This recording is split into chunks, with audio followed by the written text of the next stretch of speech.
Merhaba. Evet, muhteşem bir bitki ve onun sayesinde kaderi değişen bir bölgeden bahsedeceğim bugün. Lavanta, olağanüstü güzel koku ve ondan elde edilen yağ. Evet, bir bitki bir bölgenin kaderini nasıl değiştirir? Yıllar önce bir Avrupa Birliği projesi olarak gittiğim Fransa'da Provence bölgesinde bunu gördüm. Düşünebiliyor musunuz? Yüzyıllardan beri o bölgede insanı lavanta ekiyor. Ve yüzyıllardan beri lavanta o bölgeden dünyaya yayılan çok değerli bir bitki. Yani hem bunun tane hali hem de ondan çıkarılan yağ. Özellikle parfüm sanayinin en geliştiği ülke Fransa'da çok ama çok önemli bir bitki. Bize geldi mi? Evet, yıllar önce bir gül sanayicimiz bir Fransız lavantacısını Isparta bölgesine çağırmış ve oralarda da lavanta ekimi olmuş ama ben bunu yıllar önce fark etmiştim.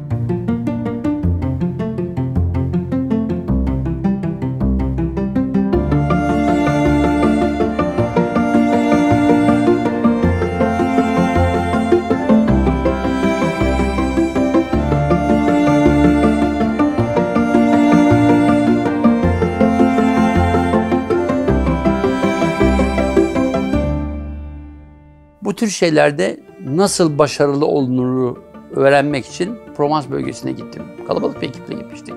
Bir Avrupa Birliği projesiydi. Ne gördük? Öncelikle bir fotoğrafçı olarak söyleyeyim. Lavantanın o yeryüzüne kattığı değerler arasında en önemlisi görsellik. Uçsuz bucaksız bir tarla düşünün. İnanılmaz güzel bir çizgiler halinde lavantalar ekilmiş. Onların o oluşturduğu renk armonisi içinde benim meslektaşlarım, fotoğrafçılar dünyanın parasını ödeyip fotoğraf çekmeye geliyorlar. Bazı tarlalarda bir tek ağaç neredeyse bir simetri oluşturacak biçimde bir fotoğrafçıya olağanüstü bir görsellik verirken bazı insanlar da model getirip fotoğraflarını çekiyorlar. Ama ilginç, bütün bunlar yapılırken yani hem lavantanın daha verimli üretimi için alanlar belirlenmiş hem de onların fotoğrafçıya uygun poz vermesi için saatler ayarlanmış.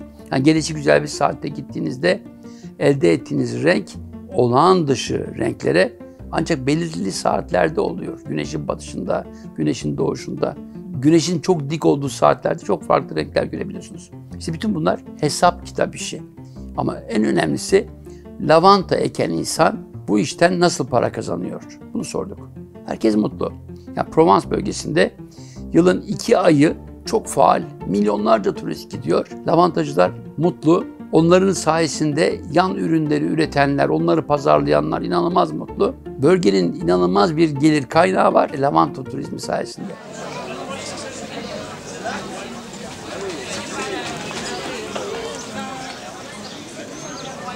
Fransa'nın Provence bölgesinde turistlerin en çok ziyaret ettiği Solt köyündeyiz. Burası Alp Dağları'nın eteğinde şirin mi şirin, çok tarihi bir köy. 1515'ten bu yana her çarşamba günü burada bir köy pazarı kuruluyor. Bu köy pazarının özelliği direkt üreticiyle tüketici arasında muhteşem değerlerin, ürünlerin pazarlanması. Bu değerler arasında meyveler, sebzeler ama bütün bunların yanı sıra da lavanta ve ondan elde edilen ürünler var. Şimdi pazarı geziyorum.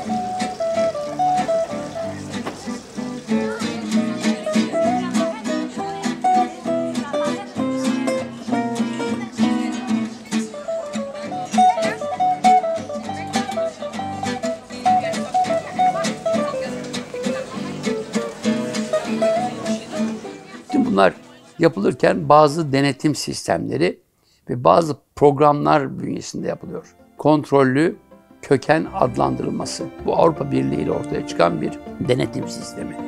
Yani ne olacak? Arazim belli, şu kadar dekara, şu kadar hektara, bu kadar dönüme lavanta ekmeye karar verdim. İşte dedim ya, gelişigüzel ekmiyorum. Bunu üniversitelerin de içinde olduğu, kurulların hazırladığı belirli planlarla, programlarla yapıyorum. Fotoğrafçının mutlu olacağı bir açı artı lavantanın daha verimli olması için onun besleneceği o topraktaki mineraller, onun soluyacağı oksijen, havaya katacağı değerler her şey hesap kitap işi. Yani gelişigüzel değil. Ama öncelikle işte bir topraktan anlayan gerçek köylü ve gerçek çiftçinin psikolojisi önemli. Bizde niye olmuyor? Daha doğru dürüst bir tarım planlamamız yok. Arazilerin miras hukuku içindeki dağılımı bile bizde sorun. Yani bunun en güzel göstergesi uçaktan baktığınız zaman Avrupa'ya, yani Türkiye sınırından çıktıktan sonra her şey belirli bir grafik içinde görülürken bizde ise gelişi güzel. Çünkü miras hukukumuzda bile değiştirmemiz gereken konular var. İşte bunlar dedim ya, araştırmacıların, gelişen ülkelerin, gelişen nüfuslarıyla beraber düzenleyecekleri kurallar oluyor. Bizde çok gelişmediği için ne yazık ki hem çiftçimiz muzdarip hem de şu anda lavantadan ne kadar verim elde ediyoruz diye sorarsak bizim yerli üreticimize çok da mutlu olduklarını söyleyemem. İşte o kontrollü adlandırma olayı çok önemli. Bu kurallarla yapılıyor. Devlet destek oluyor mu? Çok açık söyleyeyim. Görüştüğümüz o lavanta çiftçileri devlet bize sadece kuralları denetlesin, yapmayanları devre dışı bıraksın, cezalandırsın ama fazla gölge etmesin diyorlar. Evet, destek alıyorlarmış ama en büyük destek kendi ürettikleri değeri, o lavantayı daha iyi değerlendirmeleri. Örneğin rakım dediğimiz deniz seviyesinden itibaren arazinin yükseltisi. Lavanta dediğimiz bitki 800 metreden sonra başlıyor. Daha alt katmanlarda lavandin dediğimiz bir başka türü var. Yine lavanta. Ama renk biraz daha farklı. Ama her ikisinde yağ verimliliği farklı. Salt yağla kalmıyor bu iş. Düşünün, Sol diye bir küçük köy. Yazın yani lavantanın gün yüzüyle buluşmasıyla beraber birdenbire hem görsellik vermesi hem de bir süre sonra toplanıp yağını çıkarmasıyla beraber inanılmaz bir faaliyet başlıyor. Bir tarafta yağı çıkaran bir endüstri, çünkü parfümlerinin asıl maddesi, bir diğer tarafta buna paralel oluşan gastronomi. Yani lavanta kokulu bisküviler yapıyorsunuz, peksimetler yapıyorsunuz, krakerler yapıyorsunuz, pastalar yapıyorsunuz, dondurma yapıyorsunuz. Artı bunu şişelerken bile, bakın şu anda Türkiye'den almış olduğum bir lavanta şişesi. İnanır mısınız, o Fransa'da Sol'de birbirinden farklı, sadece şişesine para vereceğiniz lavanta yağları vardı. İşte burada tasarımcıya imkan sağlanıyor, onunla uğraşan cam üreticisine bir imkan sağlanıyor. Dondurmacı ilave başka lezzetlerle lavantayı buluşturmak için kafayı yoruyor. Bir taraf bisküvilerde acaba ben lavantayı nasıl yaparım diyor. Üstelik bu iş geleneksel de yapılıyor. Yani biz geleneksel köylülüğü henüz keşfedemedik. Bir aile düşünün ki kendisinden önceki kuşağın yaptığını kendisinden sonraki kuşağa bile yaptırırken önce eğitim diyor. Geliş güzel değil. Eğitilen o çocuklar arazide muhteşem bir şekilde anneleriyle babalarıyla lavanta tarlalarıyla önce şu buketleri toplamakla başlıyorlar. Ailenin en büyük kaygısı bu işin başkaları tarafından kontrolsüz yapılması. İşte o zaman denetim devreye giriyor.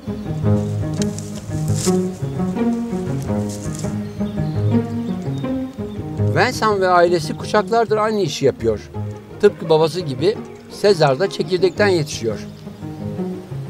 Satılacak lavanta demetlerini elle toplayan Dromal ailesi onları tazeyken satıyor ve ertesi gün yine tarlaya gelip lavanta topluyor. Lavanta mevsiminde aralıksız çalışan aile için kısa zamanda çok çalışıp üretimi yüksek tutmak önemli. Topladıkları demetleri, kokuları ve renkleri bozulmadan aynı gün satmalılar. Bunda da zorluk çekmiyorlar.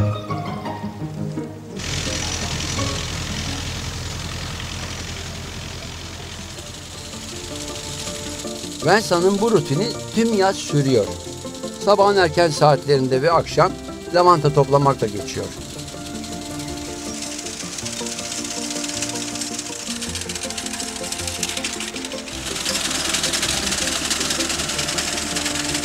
Lavanta onun tek geçim kaynağı ve bu hassas bitkiye gösterdiği özen görülmeye değer. Lavanta yığınlarını kuruması için sık sık karıştırmak zorunda. Aksi halde çürüme başlayabilir.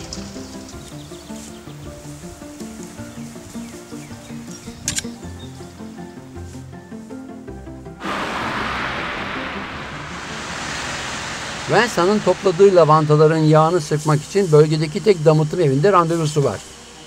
Onun gibi diğer üreticiler de aynı damıtım evini kullanıyor. Bu nedenle herkes zamanı iyi değerlendirmek zorunda.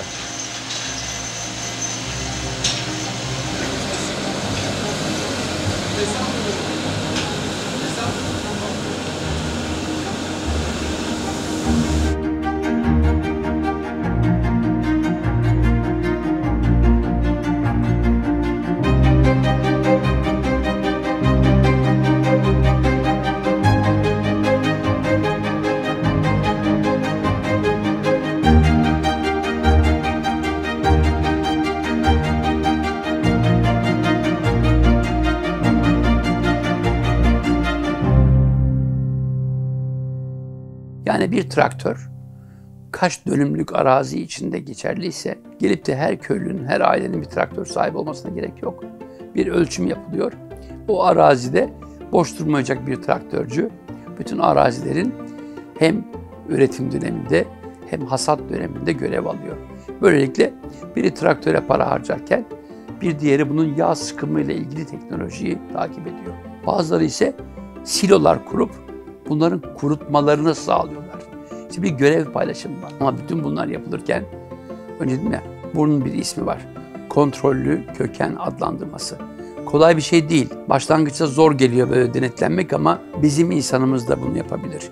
Tabii ki bu kontrollü köken adlandırması dediğimiz zaman lavanta olacaksa bu şekilde olacak diyoruz. Pazarlanacaksa bu şekilde pazarlanacak.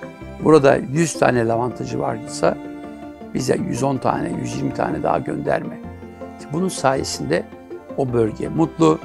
İnanın kazançlar da şaka maka değil. Salt lavantacılarla konuşmadık. O bölgede lavanta tarlalarından çıkan şu minik çiçeklerin içindeki nektarinle beslenen arıları üretenlerle de konuştuk. Onlar da mutlu. Ama bir arıcı yerine 40 tane arıcı koysanız hepsi batar. İşte orada bütün bunlar hesap kitapla yapılan şeyler. Bir de işini seven insanlar ülkesi. Bir bakıyorsunuz gencecik bir çocuk arıcı. Muhteşem. Yani Türkiye'deki arıcıları bizden daha iyi tanıyor. İnanır mısınız? Yani birdenbire Türk'üm deyince ne güzel bende de Kafkas arısı var dedi.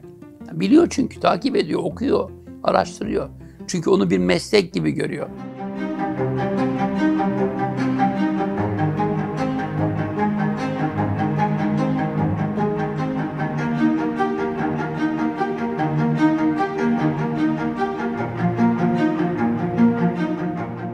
Evet, arıcı da mutlu, dondurmacı da mutlu.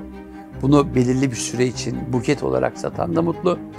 Küçük keselere koyup tıpkı bizde olduğu gibi çamaşırlarını lavantayla buluşturan o minik tüketiciler de, üreticiler de mutlu. Ama bu kadar değerli bitki bizde var. Bilen insanlarımız daha geniş alanlarda bahsettiğim Provence'daki o minik kasabada olduğu gibi ne olur üretimini yapsınlar. Ne olur hesaplı, kitaplı, hem bilime uygun hem de dedim ya herkesin mutlu olacağı bir piyasasını oluştursunlar. Bizler de fotoğrafçı olarak gidelim, güzel fotoğraflar çekelim, belgeseller yapalım. Evet, bugün size bu kontrollü köken adlandırmasında lavantayı anlattım. Daha sonraki bölümlerde yine Fransa'dan başka bir örnekle karşınıza çıkacağım. Bize hiç de yabancı olmayan örnek. Çünkü dedim ya kontrollü köken adlandırması önemli.